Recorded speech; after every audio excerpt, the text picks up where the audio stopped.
welcome to quite a special event. We're in the last hurrah, at least what I believe to be the last hurrah, of Symphogear, having dangers both terrestrial and outer, both natural and super, both human and deity.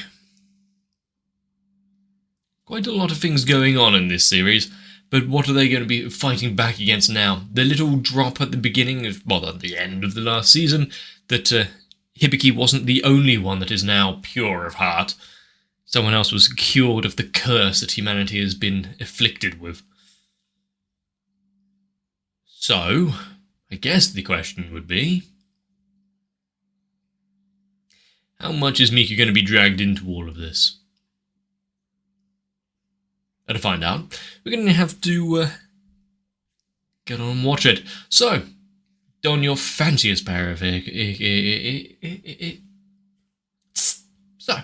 don your fanciest pair of earphones, sit down, and let's begin Symphogear.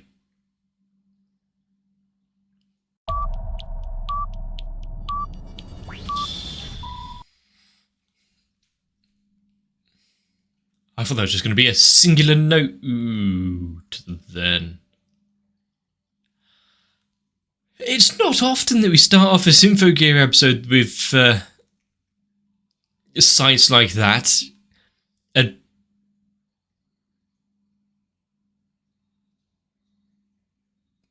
final act and quite a...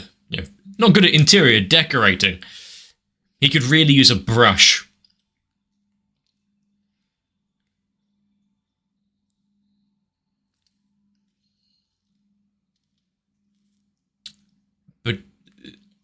We are really going back now, I'm guessing at least.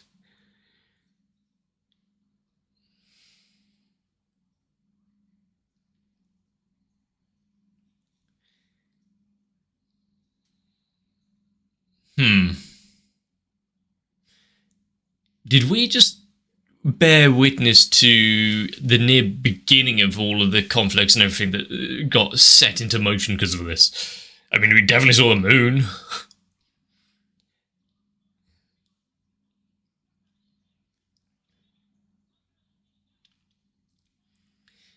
I mean,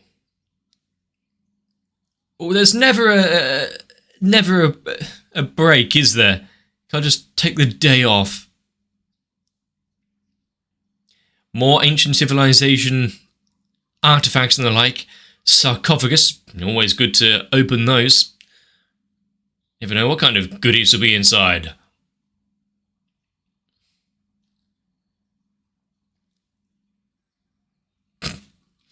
Yeah, don't you think they should be wrapping up a bit warmer than this, or...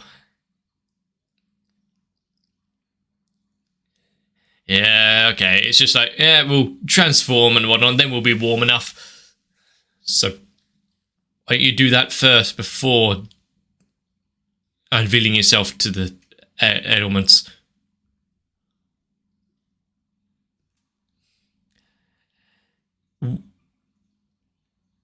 Oh, we've got another like Super Sentai enemy emerging from the ice. Well, it's... if you're going to get into definitions and whatnot, it might be stretching it, but, you know, we never know what's inside that thing.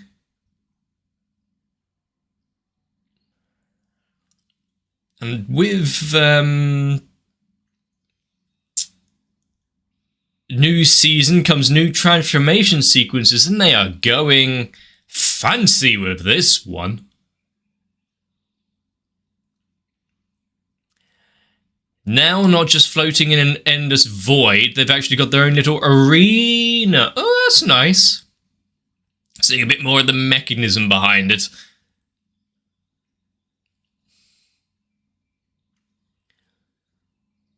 System all green.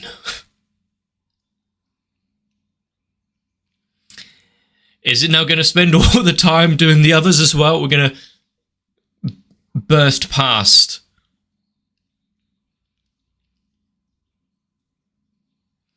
Is that... Okay, we're bursting past. That jewel in the center, is it the same as what we had when Hibiki was transformed? Is that what it meant by sarcophagus? Or was it more of a metaphorical and symbolic thing? Crystal beam. Ah, of course. Gotta have the non-combatants be in danger as well.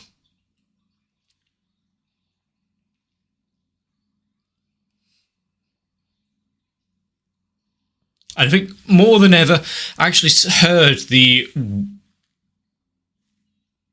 whir up of all the blades there. You're gonna suplex it? Where would we be without a Megadeth party?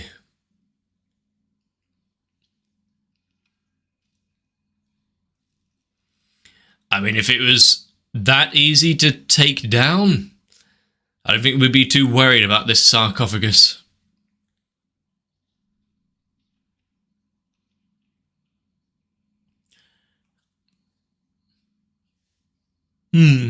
I see. I mean, as a security deal, not bad.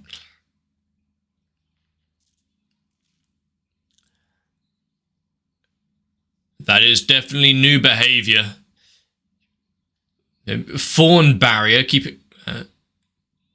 okay. I thought it was going to be some sort of extra defense mechanism in case it gets attacked, but no. Swarm enemies around that look like, well, the sonic wasps, to be honest. Didn't expect the fancy ice skating routine.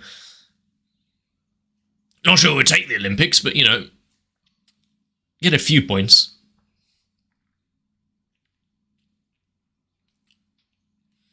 Straight down the center.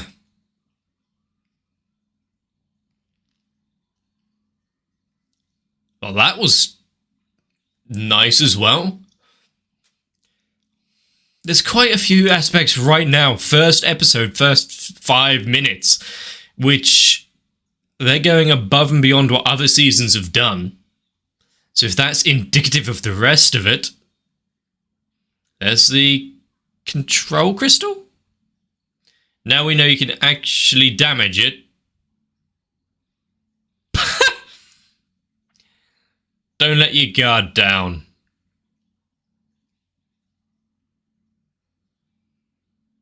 What's that soul fire in the middle?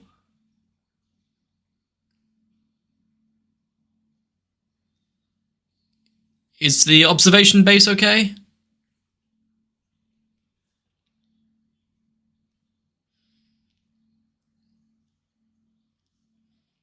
At minus 5100? Yeah. Below absolute zero.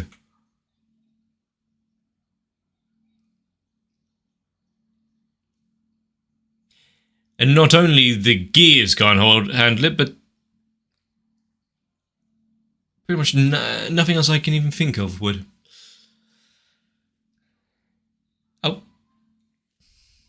Are we just going to skip forward past the danger and go back into school life? Or is this while they're fighting the cold, everyone just continues on with their daily school issues?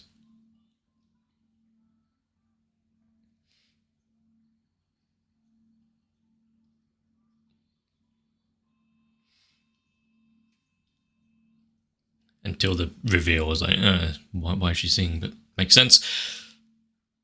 B-.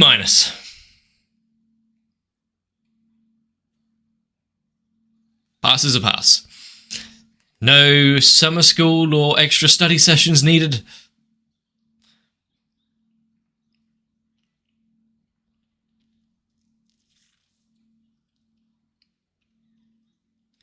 I mean, at least let her celebrate one. She doesn't have much else for cause for cheers and the like. She might have had experience in that, at least.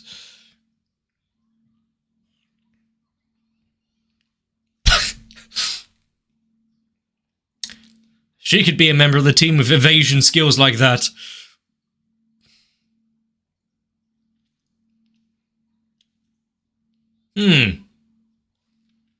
Some neat fireworks and displays in the sky. Lunar Development Project. Why haven't we back to the moon? Oh, I wonder. I guess after the actions in the last season, it's something they were forced into agreeing there as a kind of reparation.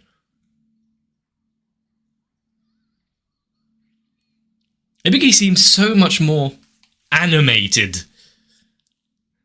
Like diving herself at the teacher, like the peace sign success. I'd temporarily forgotten what those things were called. Taiyaki?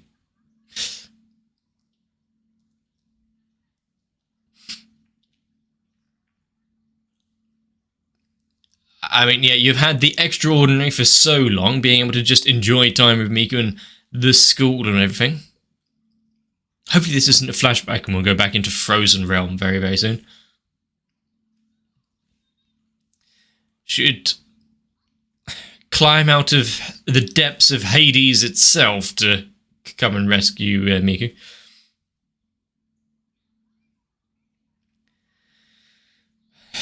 Let's keep the hypotheticals unsaid, because, you know, we don't want Chekhov's hypothetical.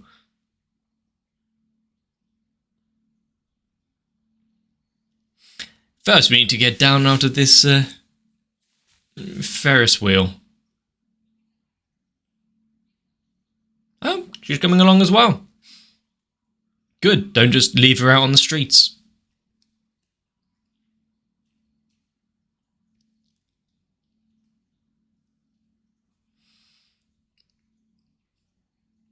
Was it sea pirates that just didn't know it was a research vessel? Completely unrelated to everything else that has been going on.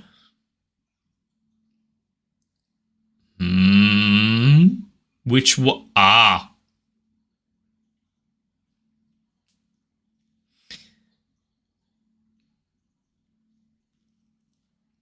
I don't think she's all too functional in that current state, but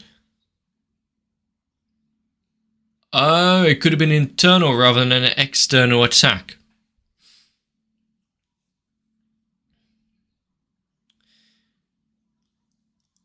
Everything is pointed at Antarctica.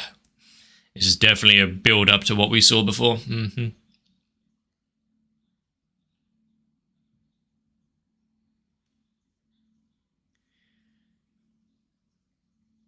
And how far below the surface?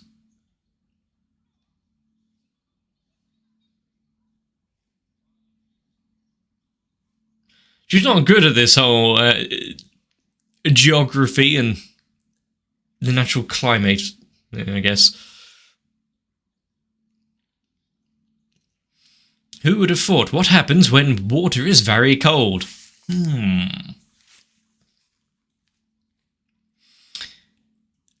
Ancient viruses unearthed 50,000 years after the fact. That's not a virus.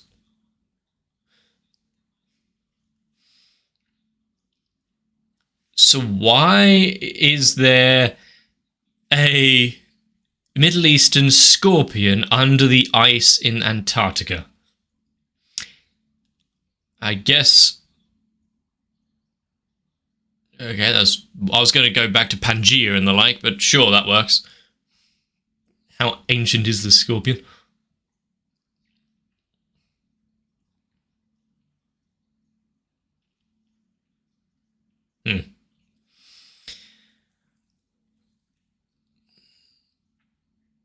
Ultimate power to exact.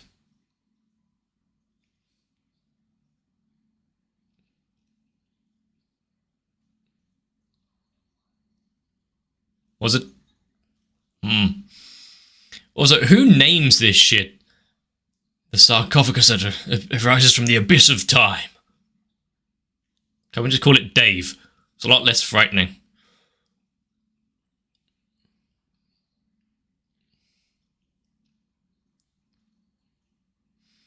Which means a lot more movies.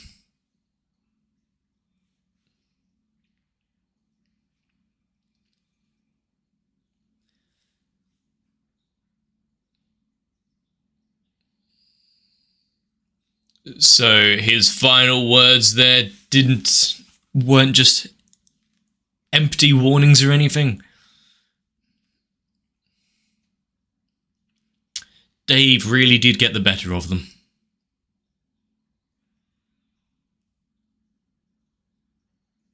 I mean, that guy has the right idea. I'm not gonna deride him for that.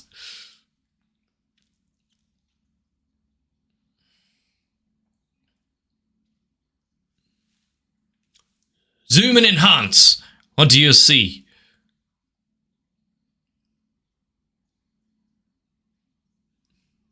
Interesting.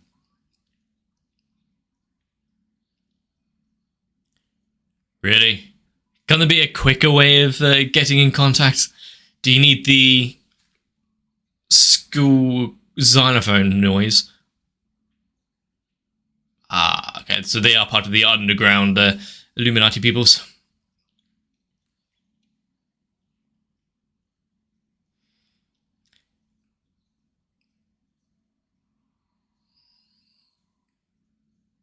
Where do you get your driver's license?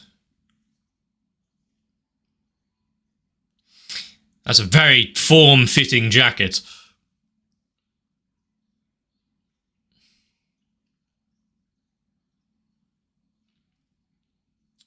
And much like every other opponent before, attacking in multiple places, or at least keeping eye on multiple places.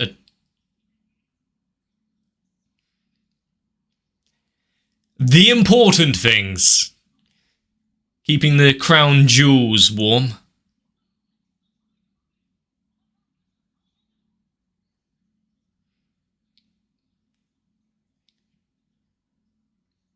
Distracting it with a flare?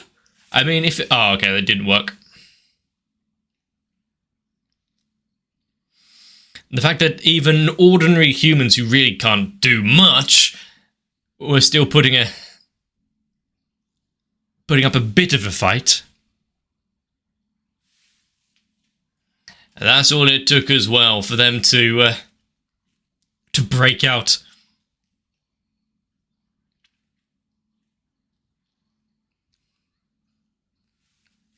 While she may not be, a physical combatant, having Elf9 in the wings with investigations and the like.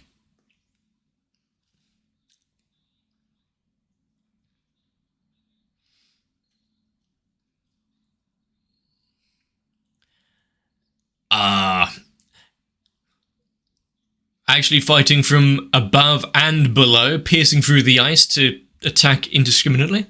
Kind of interesting.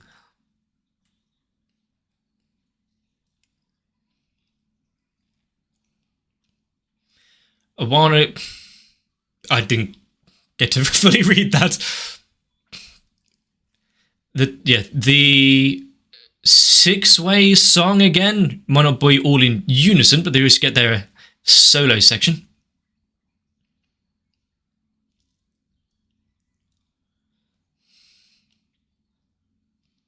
She didn't get the evacuation order. Not for much longer.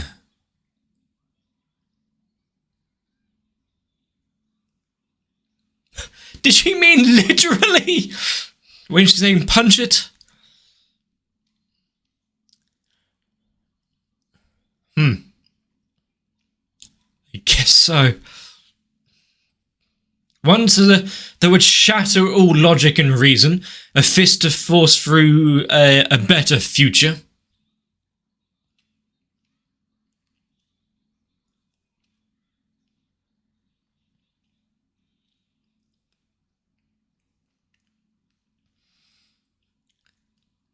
Well, the centre of gravity was a little off. Managed to topple it at least.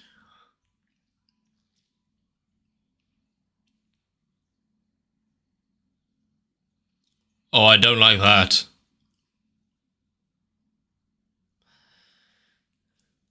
What is this, like, Swedish dance funk that has just started playing?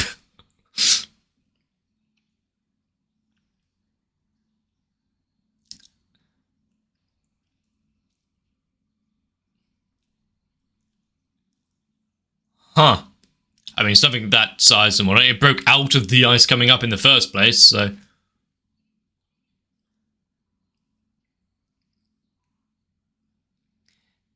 You know, does it have to be a song you can actually hear or come from the heart, at least?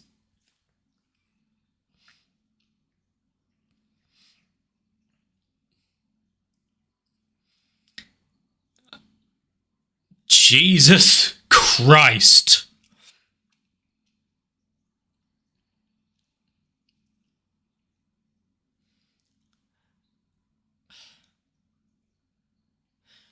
I mean, technical specs of the weaponry and their arms and whatnot going above and beyond in this. The VFX and visuals affecting the atmosphere and the like as well. They're really pulling in so much of this first episode. Okay.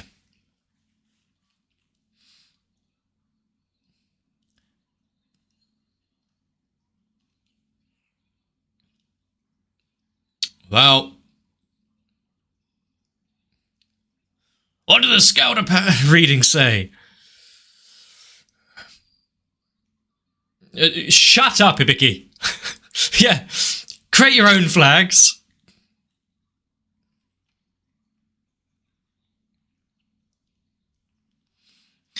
Wait for it. Wait until you see the whites of their eyes. Oh, wait a minute.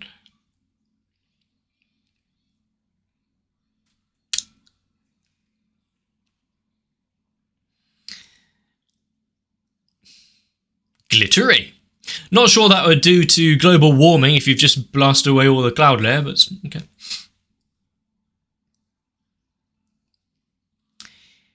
Will we know what was all about this sarcophagus if you just blasted it into smithereens? Or is that just the protector and it wasn't actually imbibing the thing they needed? I'll say though, this ending keeps up with the energy that we just saw.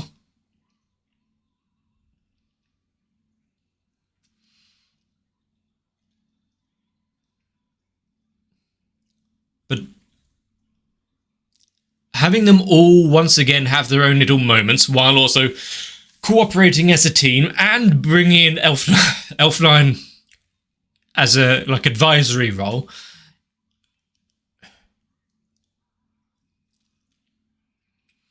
While introducing a few unfamiliar faces off in the distance and setting up a bit of intrigue, which I'm guessing is from years prior with whatever the word was that Adam was talking about in the previous season with the moon and whatnot right at the beginning. Well, you know, the name drop of Finne, so come on there.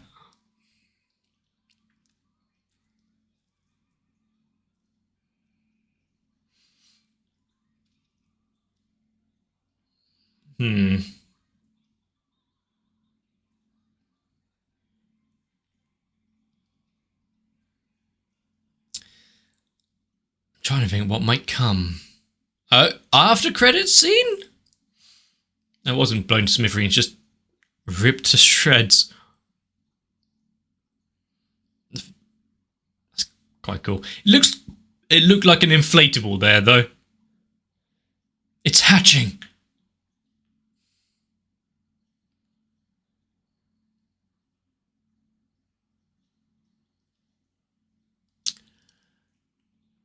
Corpus Day. So, yes, a literal sarcophagus inhabiting the corpse of the word I might have been looking for was custodian. That's what we saw at the beginning, was it? Them setting things into motion.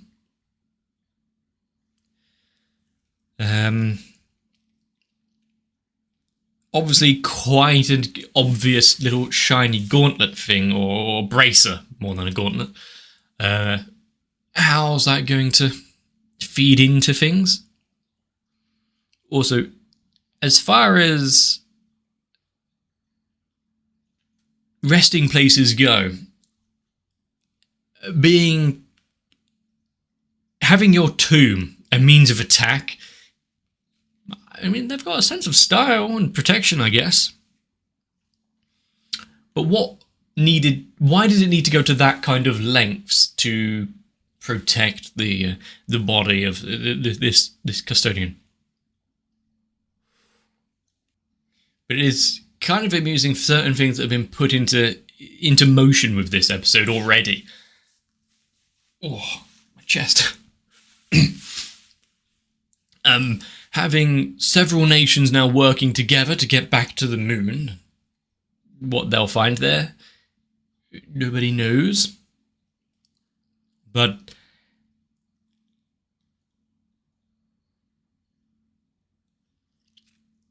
whether they're forced into it or not, now they've got to work together.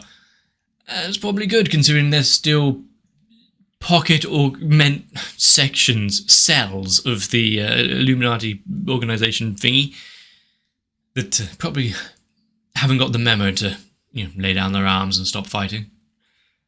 Got their own little reasons for it. They didn't get the same backstory and revelation that Saint Germain and the others did. And if, like Saint Germain and the others, they're also somewhat of antiquity, but survived the current era, if that one with the fangs isn't Romanian, missed opportunity.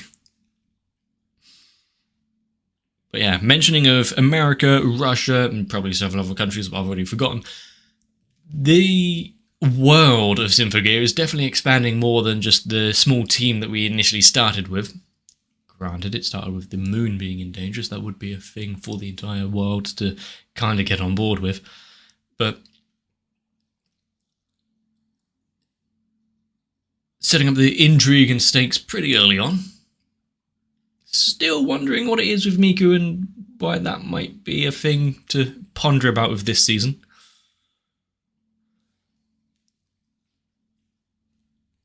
But hell, why not go into waters where you're not really allowed a military base or anything? The Antarctic. How's the rest of the world going to feel about them causing a ruckus down there?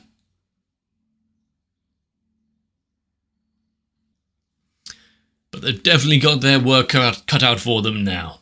A lot of paperwork, a lot of research to figure out what the hell is going on, what this body is, and what's that fancy looking, as I already said, bracer. And I think the most important takeaway for this episode. The commander has some nice, warm, snuggy briefs. I hope that's got a strong image in your mind.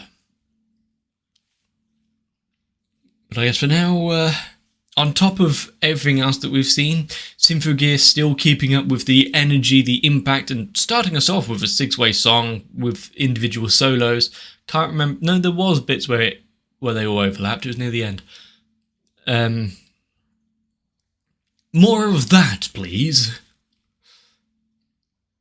But yeah, really seem as though, compared to previous seasons, maybe not the budget has been upped, but at least technical capability has been severely skyrocketed, and the ambition, probably a good word. If it is because of a budget increase, then more of that, please. Yeah, Symphogear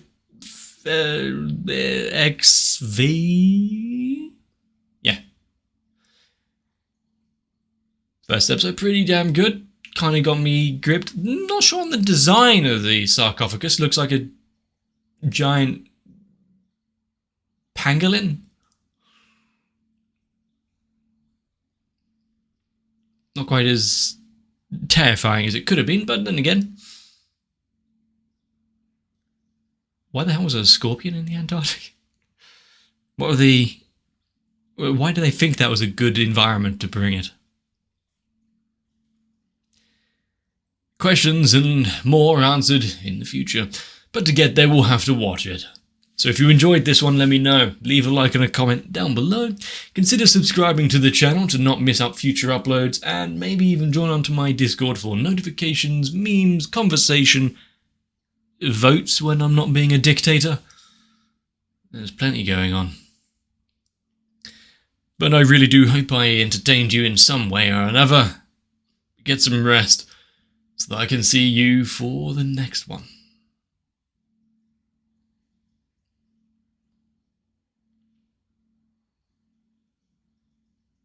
This series is setting off on a very good foot. If you would like to help keep my channel out of the cold, deep embrace of the ocean, consider joining onto my Patreon, because thanks to Sal, HSTR, Darky26, Guado, Kite, Reds Racer, Ultra Pouring, Wolfie Sensei, Zug, and everyone else, I don't have to worry about the moon, or any other celestial body, for at least a little while.